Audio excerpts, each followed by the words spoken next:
जितना भी data management का काम है वो सारा स्टॉक एक्सचेंज के हिसाब से होता है, उस वही करती है, ठीक है, कि कोई गड़बड़ी ना हो जाए। इसलिए जो पैसा लगा रहा है उसकी भी पूरी इंफॉर्मेशन ली जाती है, सभी चीजें जांच की जाती है। तो इस तरह से तो मेरे 50 शेयर बिक गए।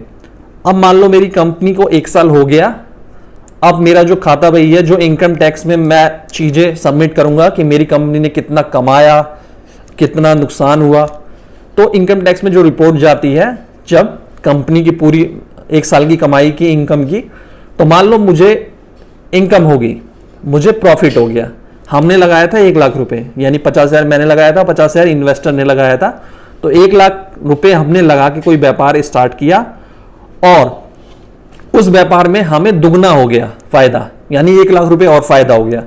यानी जब हमने इसको पूरा एनालाइज किया, पूरा इसका खाता भी बनाया, तो हमारे पास आ गए 2 लाख रुपए। अब जो 2 लाख रुपए आए हैं तो 50% मैंने लगाया था और 50% कस्टमर ने लगाया था, इन्वेस्टर ने लगाया था। तो 50% मैं अपना फायदा रख लूंगा, यानी 1 लाख, क्योंकि 2 लाख लगाए हैं तो 1 लाख तो हमने लगा ही रखे हैं, 50-50 हजार, तो उसे तो उस अमाउंट को तो छूना नहीं है। प्रॉफिट हुआ है 1 लाख का, तो 1 लाख में से 50,000 रुपए मेरा हो गया, क्योंकि मैंने 50% लगाया 50,000। अब जो 50,000 है उनको उन 50 लोगों में बांटा जाएगा जो मुनाफा हुआ है, ठीक है। तो हर एक आदमी ने 1 शेयर खरीदा है 1,000 रुपए का, तो अगर 50,000 को 50 में बांटा जाएगा तो हर एक को 1,000 रुपए मिलेगा। अब जिसने पैसा लगाया है इन्वेस्टर, अगर देखा जाए तो उसने 1,000 रुपए कंपनी में लगा रखा है और उसे 1,000 रुपए का फायदा भी हो गया है, तो अब उसके हाथ में कितने रुपए हैं? 2,000 रुपए। वो चाहे तो उसी दिन या कभी भी किसी भी टाइम अपना 1,000 जो लगा रखा है उसको निकाल सकता है और 1,000 का उसको प्रॉफिट मिला, यानी उस 2,000 रुपए लेके निकल सकता है मार्केट से। वो तुरंत ही, जैसे आज ही मिला है तो आज भी छोड़ सकता है कंपनी कि अब मुझे इस कंपनी में पैसे नहीं लगाने, वो शेयर को स्टॉक मार्केट के थ्रू बेच देता है। स्टॉक मार्केट का काम क्या है? इन्वेस्टर के रूप में, इन्वेस्टर की तरफ स्टॉक मार्केट का काम ही यही होता है कि शेयर खरीदने और बेचने में इन्वेस्टर की मदद करना, ठीक है। अब इन्वेस्टर क्या करेगा? उसने 1 शेयर उस कंपनी का बेच दिया, यानी वो 2,000 रुपए, 1,000 रुपए जो उसने लगाया था और 1,000 रुपए जो प्रॉफिट है वो लेके वो निकल गया। अब स्टॉक एक्सचेंज में 1 शेयर उस कंपनी का रह गया बिकने के लिए, ठीक है। तो जब वहां से इन्वेस्टर उसको बेचता है तो उसके लिए एक बायर्स का होना जरूरी है, यानी कोई और दूसरा आदमी उस शेयर को ले रहा हो, यह जरूरी है। तो स्टॉक एक्सचेंज के पास बहुत सारे इन्वेस्टर होते हैं रजिस्टर्ड, और बहुत सारे इन्वेस्टर भी उस कंपनी पे नजर रख रहे हैं कि यार अगर इसका एक भी शेयर मुझे मिल जाए तो मैं ले लूं। तो दूसरे इन्वेस्टर ने देखा कि वो एक इन्वेस्टर ने शेयर बेच दिया। ये सारा अब तो सारा कंप्यूटर के रूप में होता है, हम कहीं इधर उधर देखने नहीं जाते, हम कंप्यूटर पे अपने देखते रहते हैं कि इसका एक शेयर कोई बेचने को तैयार है और मुझे लेना है। तो वो शेयर मान लो मैंने खरीद लिया। अब जिसने पहला जो इन्वेस्टर था वो निकल चुका, अपने 2,000 रुपए लेके मैंने 1,000 रुपए लगा दिया और फिर से शेयर खरीद लिया। तो स्टॉक एक्सचेंज का काम ही ये होता है कि प्रोटेक्शन करना इन्वेस्टर की और जो कंपनी है, और दोनों पर नजर रखना कि दोनों कहीं से फ्रॉड ना करें, ठीक है। और जो जितना भी डेटा है शेयर से रिलेटेड, इंफॉर्मेशन से रिलेटेड, उस डेटा को सही तरीके से संभाल के रखना और समय समय पे कंपनी को भी सिखाना, ट्रेनिंग देना, जागरूक करना, और समय समय पर इन्वेस्टर को भी जागरूक करना और सिखाना। तो इस तरह से यहां पर शेयर मार्केट है। अब लोग इसमें इस तरह ही कमाते हैं, जैसे कि 1,000 रुपए लगाया और 1,000 रुपए और उसे फायदा हो गया, यानी 2,000 रुपए हुआ। 1 साल में ही उसका पैसा डबल हो गया। अब अगर इसी कंपनी को लॉस हुआ होता, मान लो 1 लाख रुपए की कंपनी है, स्टार्ट हुई और साल में जाके इनको पता चलता कि जो हमने 1 लाख रुपए लगाया है वो 50,000 रुपए रह गया है, यानी हम 50,000 रुपए घाटे में है, और इनकम टैक्स में ये रिपोर्ट दे देते। तो यहां पर प्रॉफिट का कैसे बंटवारा होता? तो यहां पर जो घाटा हुआ है उसका बंटवारा होगा, घाटे का बंटवारा कैसे होगा?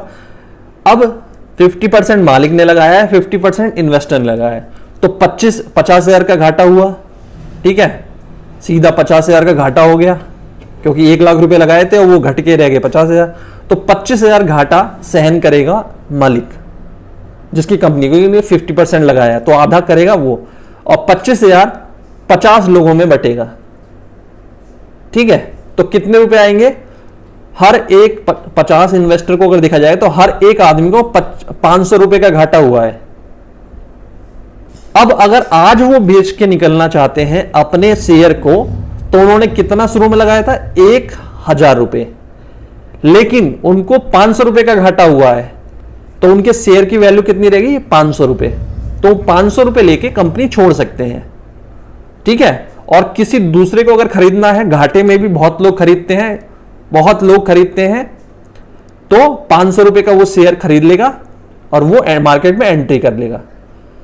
तो इस तरह से भी है, यानी उसने 1,000 रुपए लगाया और 1 साल में उसका 1,500 रुपए रह गया। तो शेयर मार्केट में इस तरह से घाटा भी होता है और फायदा भी होता है, बम्पर घाटा भी होगा, बम्पर फायदा भी होगा, लेकिन यहां पर भी नियम कायदे कानून चलते हैं। ये कोई मतलब क्या कहते हैं, कुदरत का खेल नहीं है, यहां पर सब डाटा चलता है किस तरह से है। अब इस घाटे को जो है कैसे फायदा होगा, कैसे घाटा होगा, जो इन्वेस्टर होते हैं, होशियार जो इन्वेस्टर होते हैं, वो कंपनी पे रिसर्च करते हैं। मान लीजिए मैं अपना ही उदाहरण दे दूं कि मान लीजिए सेल्स की जॉब है, मैंने 3-4 कंपनियों में काम किया और मार्केट में रहता हूं, तो मुझे 1000 कंपनियों की नॉलेज है कि ये कंपनी कैसी है, इसका मालिक कैसा है, इसका मैनेजमेंट कैसा है, इसकी मार्केट में वैल्यू कैसी है, और ये कंपनी बंद होने वाली है या ग्रो होने वाली है, आगे इसका फ्यूचर प्लान क्या है।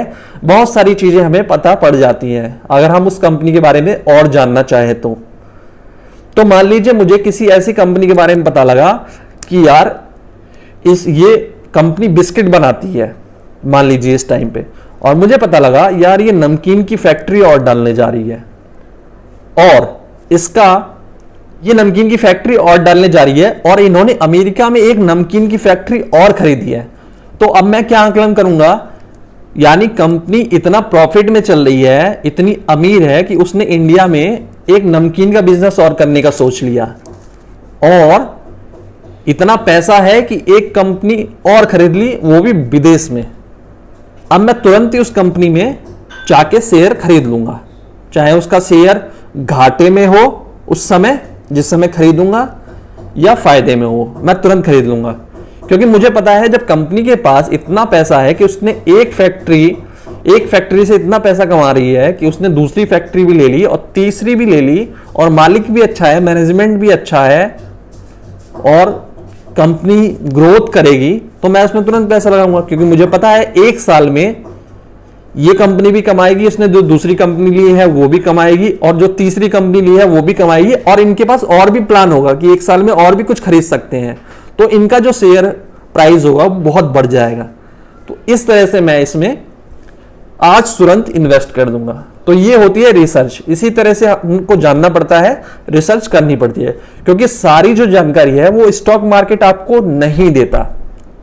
स्टॉक मार्केट देता है, सब चीज देता है, लेकिन वो अलग अलग पोर्टल पे जाके अलग अलग तरीके से हमें एनालाइज करना होता है, तभी होता है फायदा और तभी होता है घाटा। तो दोस्तों इस तरह से ही यहां से लोग प्रॉफिट कमाते हैं, और यहां पर जो रिसर्च नहीं करता, किसी दूसरे कहने पे पैसा लगाता है, तो वो अधिकतर घाटे में ही रहता है।